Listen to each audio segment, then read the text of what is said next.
Welcome back to our greatest moments in NBA playoffs history series.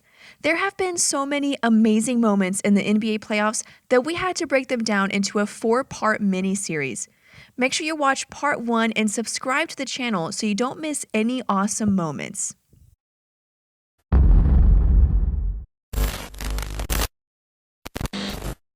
Fan Essentials is sponsoring our first ever playoff bracket challenge, so we have to give a shout out to them for being so awesome.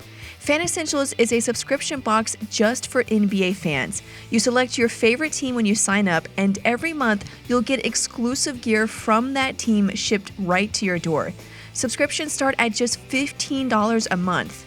Go to fanessentials.net to get your own box and check out our gaming and apps channel to see a full review of the service. The logo hits from the logo. Jerry West hit some big shots, but none was more memorable than his half-court shot in the 1970 finals. With a chance to go up 2-1 in their series against the Knicks, the Lakers were down 2 with just 3 seconds left and the full length of the court to go.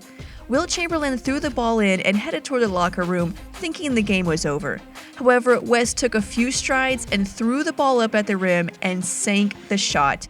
2 seconds, 1 second, West throws it up, he makes it, West threw it up and makes it, Jerry West made it from the other side of the midcourt stripe. The crowd erupted, ready to cheer on the team to an overtime win.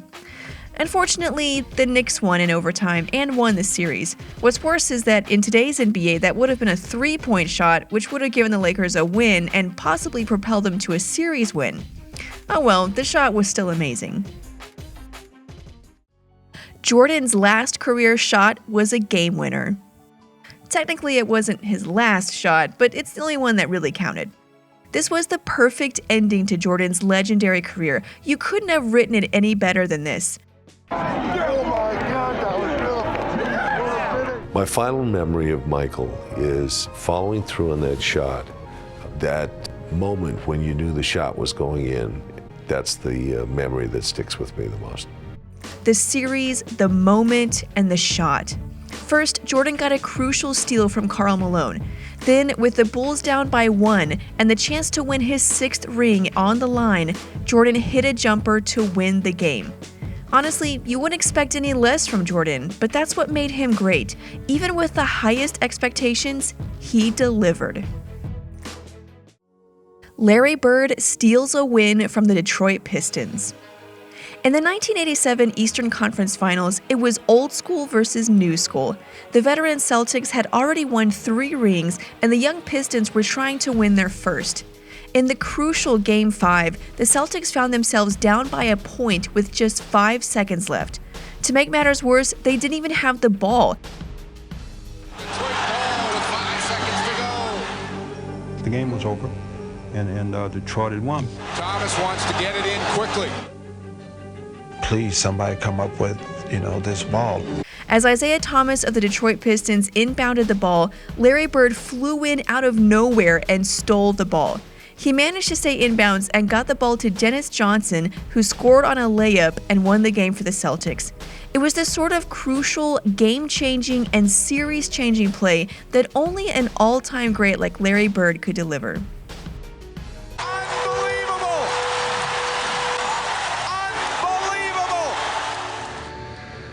They forgot about Larry Bird, that's all. Ray Allen rewrites history. Yes, he literally rewrote history. This game and series was in the books. The Spurs had a 3-point lead with 8 seconds left in a potential series-winning Game 6. The Miami Heat were done. The game was over. The freaking trophy was on the court, ready for the Spurs. I started seeing all these people leave when we have about 30 seconds left, and I was like, you can't walk out on the Heat. But they did, and guess what? Game 6. They want back in for this. Just went into overtime.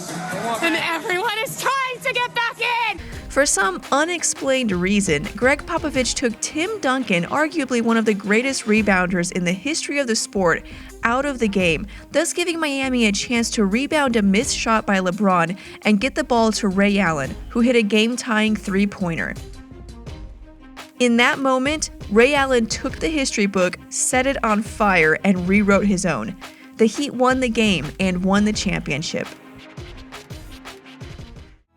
Reggie Miller versus Spike Lee. Ever heard the saying, "Don't wake the beast"? Apparently, Spike Lee never got that memo. And what became a legendary matchup between not the Knicks and Pacers, but Spike Lee and Reggie Miller, Miller showed why it's best to just keep your mouth shut.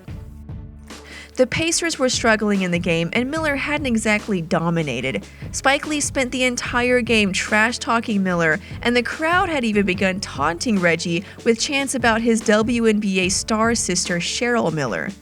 Well, Reggie Miller getting the treatment from the crowd, as he usually does here at Madison Square Garden. Something was bound to happen.